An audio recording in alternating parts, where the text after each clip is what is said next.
The first days of December 1999 settled over Ashford Creek with a cold so sharp it felt personal. Temperatures dipped into the low 30s, and frost outlined the bare branches behind the Cordell home like veins showing through skin.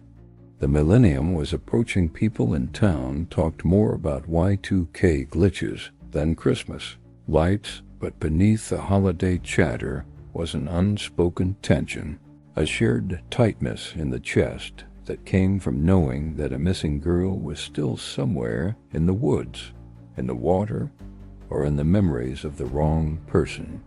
For Sheriff Hayes, sleep had become irrelevant. The anonymous phone call from the end of episode 2 replayed in his mind every time he closed his eyes, that unsettlingly familiar voice whispering, "You know who I am."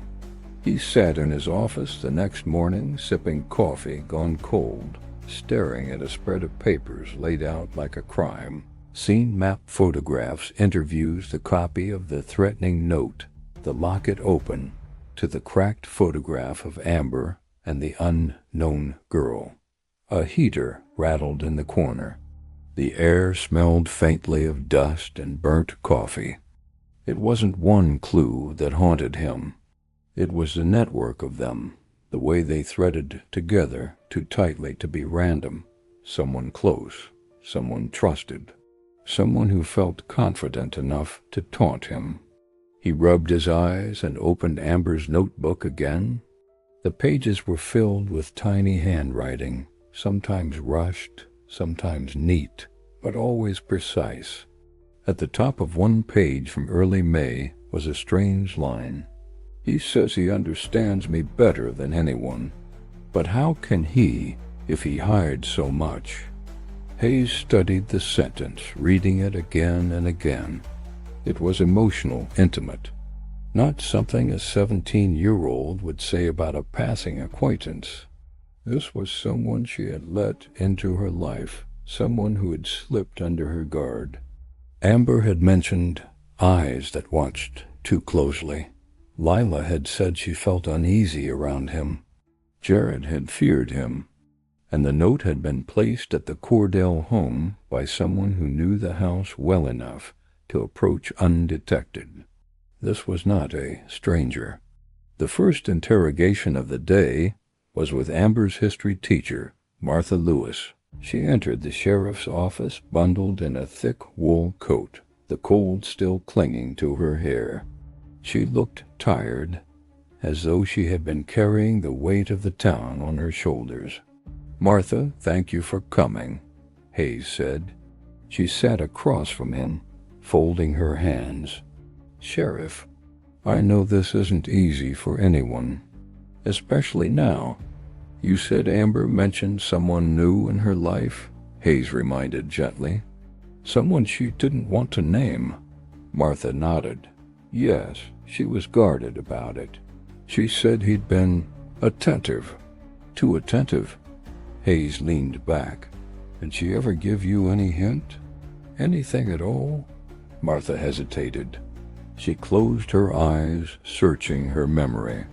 She said he asked her a lot of questions, personal ones, things she didn't tell anyone about her family, her fears, even her dreams. That's what scared her the most, that he knew how to talk to her. Hayes felt a shiver. Psychological predators often start this way, through attention, curiosity, charm, but this was something deeper. It felt calculated, intimate, invasive. "Did she ever say how she met him?" he asked. "No," Martha said. "Just that it wasn't at school."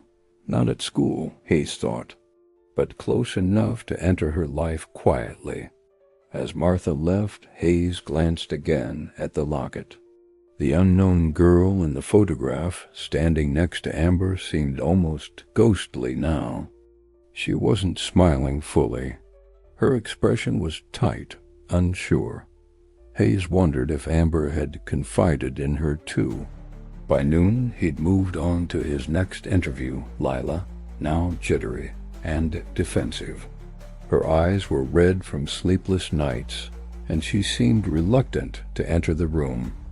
"Lila," he said softly, "I need you to think carefully." She stared at the floor. "I have been. I think about nothing else. Did Amber ever bring someone to your house?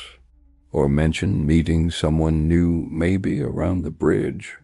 Or the creek path?" Lila shook her head violently. "No, yes. I mean, there was a boy she started talking to in early May. She said he wasn't from school." "Did she describe him?" Lila swallowed hard. "No, she never wanted to. Why?" And then Lila whispered, "Because she said I'd like him too much." Hayes froze. That sentence was sharp, hollow, painful. It wasn't spoken with jealousy. It was spoken with fear.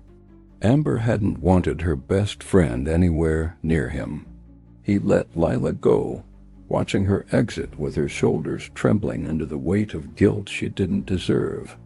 Back in his office, he wrote the sentence down. "Because she said I'd like him too much."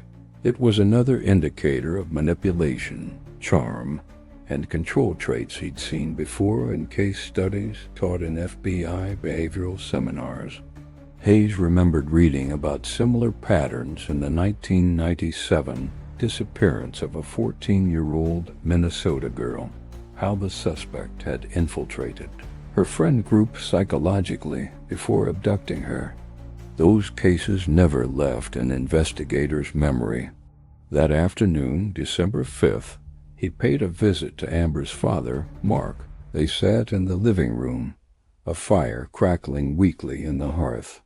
The air smelled of pine and old sorrow. "Mark," Hayes began, "I need you to think back. Was there anyone new near the house in May? A neighbor? A visitor? A family friend?" Mark stared into the fire. "No, I can't think of anyone." Hayes hesitated, then raised a subject he'd been avoiding. "Anyone who didn't have to knock?" Mark's eyes lifted slowly. He blinked.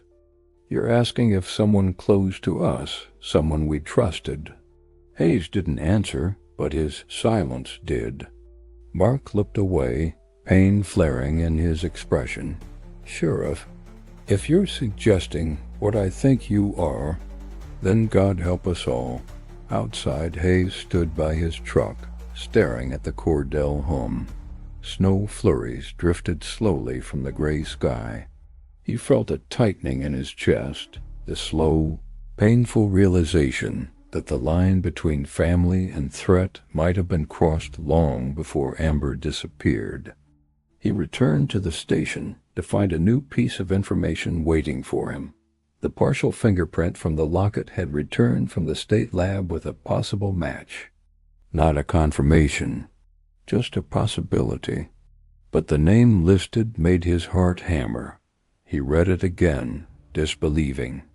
It was someone he knew, someone who had been present from the beginning, someone who had comforted the Cordells, someone who had offered to help with the search. He stood so abruptly his chair toppled. The room blurred. The hum of the fluorescent light grew louder. He had to confront this person immediately.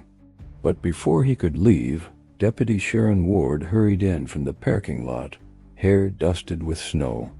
"Sheriff," she said breathlessly, "you need to come to the Cordell house, now." His stomach dropped. "What happened?" "Denise found something," she whispered, "in Amber's old closet." Hayes didn't wait for more. He sped through the icy streets, tires skidding around corners. When he arrived, the house was dark, except for the upstairs hallway light. Denise stood at the top of the stairs, trembling violently, clutching a cardboard box. "Denise," Hayes said, rushing to her side. "What did you find?" Her voice cracked. It was hidden behind the insulation, taped to the wall. She handed him the box. Inside were 3 things: a folded Polaroid of Amber looking terrified, a bracelet Hayes had never seen before, and a photo of Amber with someone whose face had been carefully cut out with a razor blade. But what made Hayes' skin crawl was the writing on the back of the Polaroid, a neat, familiar hand. She trusted me. She shouldn't have. Denise collapsed onto the hallway floor, sobbing. Hayes felt his own breath shaking. The handwriting was the same as the threatening note, and it belonged to someone whose voice he had heard 1,000 times, someone whose presence he had invited into the investigation. He stepped back, cold sweat beating along his neck. He finally knew who Amber feared, and the name on the fingerprint report had matched the person he had never suspected. The person who had been beside him since day one. And then, from somewhere inside the darkened house, a floorboard creaked. Hayes spun toward the noise had on his holster, heart pounding. Someone else was in the house. Someone who shouldn't be there. But the hallway was empty, silent, watching.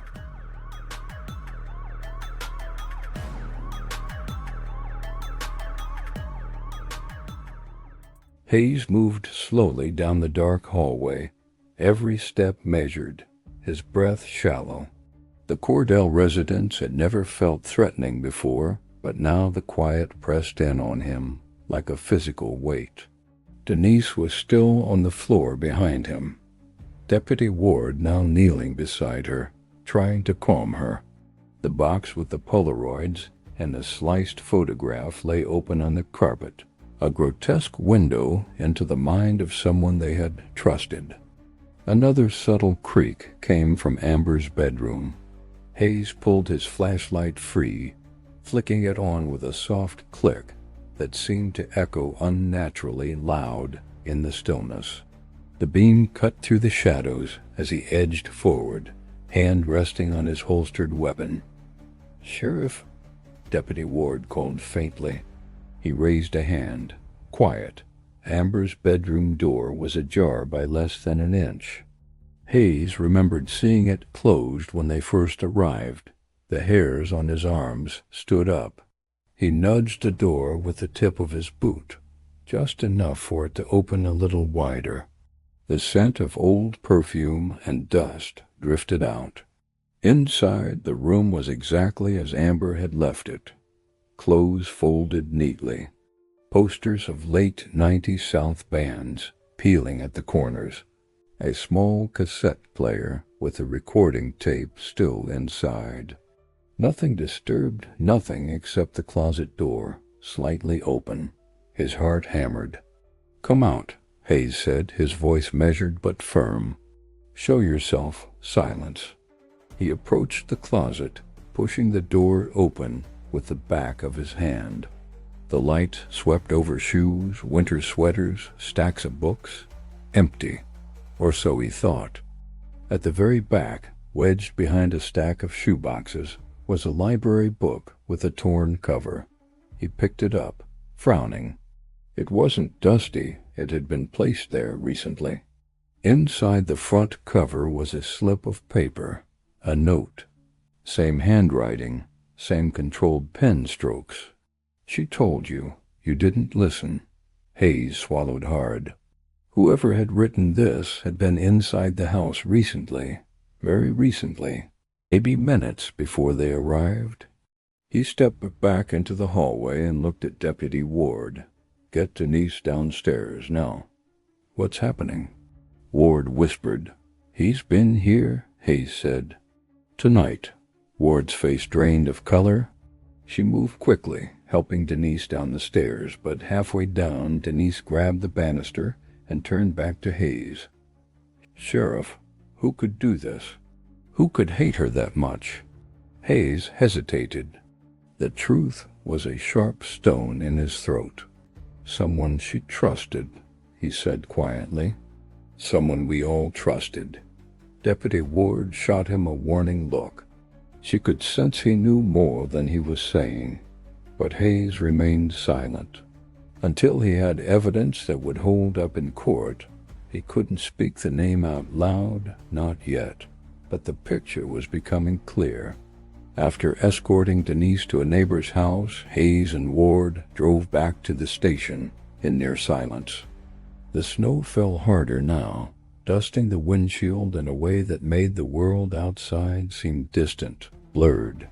When they arrived, Hayes went directly to his desk, pulling the fingerprint report from the stack. The lab had flagged the partial as belonging to someone who had a record in the state system from a juvenile incident years ago, minor enough that most officers wouldn't have noticed. But Hayes did. He sat down heavily. The name stared up at him, a name he had spoken dozens of times since the investigation began.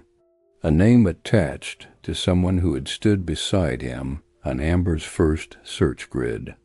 Someone who had hugged Denise Cordell after the first televised appeal. Someone who had helped organize the volunteer teams along the creek.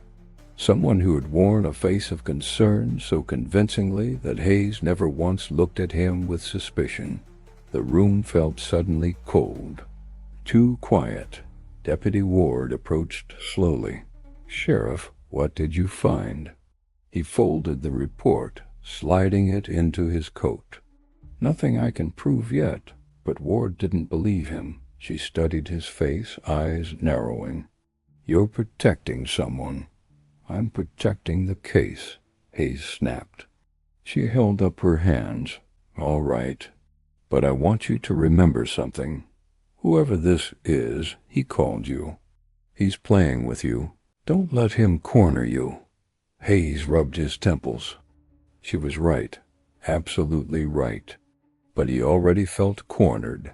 At 2:15 a.m., unable to rest, he drove back to the Willow Creek bridge. The night was still. The water moved sluggishly beneath the thin sheet of ice forming along the surface. In the distance, owls echoed intermittently. There were no cars on the road, no footprints in the snow except his own. He stood there, staring down at the water, thinking of Amber, thinking of the Polaroid where she looked terrified, thinking of the cut-out face in the photograph, an erasure, a message. Someone had removed themselves from the memory, deliberately, he imagined. Amber realizing too late that someone she believed in had been studying her, watching her, predicting her behavior before she even acted, manipulating her world piece by piece. Hayes whispered into the cold air, "Why, Amber? Why didn't you run sooner?" A gust of wind answered, and then a crunch. Snow behind him. He spun around instantly, flashlight raised. The beam swept across the empty road, the guardrail, the trees. Nothing, but he felt it. Eyes on him. A presence he couldn't place. A familiarity he couldn't ignore. His phone rang, vibrating violently in his coat pocket. He answered with a tense breath. The same voice from before. Calm, controlled, almost amused. "Sheriff," it said softly, "you shouldn't be out alone tonight." Hayes's heart pounded. "Where are you?" A light laugh. Hayes turned, sweeping the flashlight again. "You're looking in the wrong direction. Nothing. You think you're close," the voice continued, "but you're not listening. She tried to warn you. She tried so hard." Hayes gritted his teeth. "Why are you doing this?" A pause. Then the voice changed lower, intimate, chilling. "Because she belonged to me." The line cut. Hayes froze, the word belonged ringing in his ears. That was no crush, no infatuation. That was obsession in its rawest form. As he lowered the phone, the beam of his flashlight drifted to the snowbank near the guardrail. A shape. Small. He moved toward it slowly. Lying half buried in the snow was a cassette tape. Amber's name written on the label in neat handwriting. His pulse thundered. The suspect had placed it there. Minutes ago, maybe seconds. close enough to watch him, close enough to approach the bridge silently. Hayes picked up the tape with trembling hands and looked around once more. The woods remained motionless, but the weight of a hidden presence lingered. He whispered into the darkness, "I know who you are now." The wind whistled through the trees in reply. A familiar voice, deep, steady, the signature of your channel. Next time on TrueShadows Reel. The confession hidden on the tape, the reveal of the person Amber feared most. And the moment Sheriff Hayes realizes he isn't hunting the suspect has been hunting him. Static.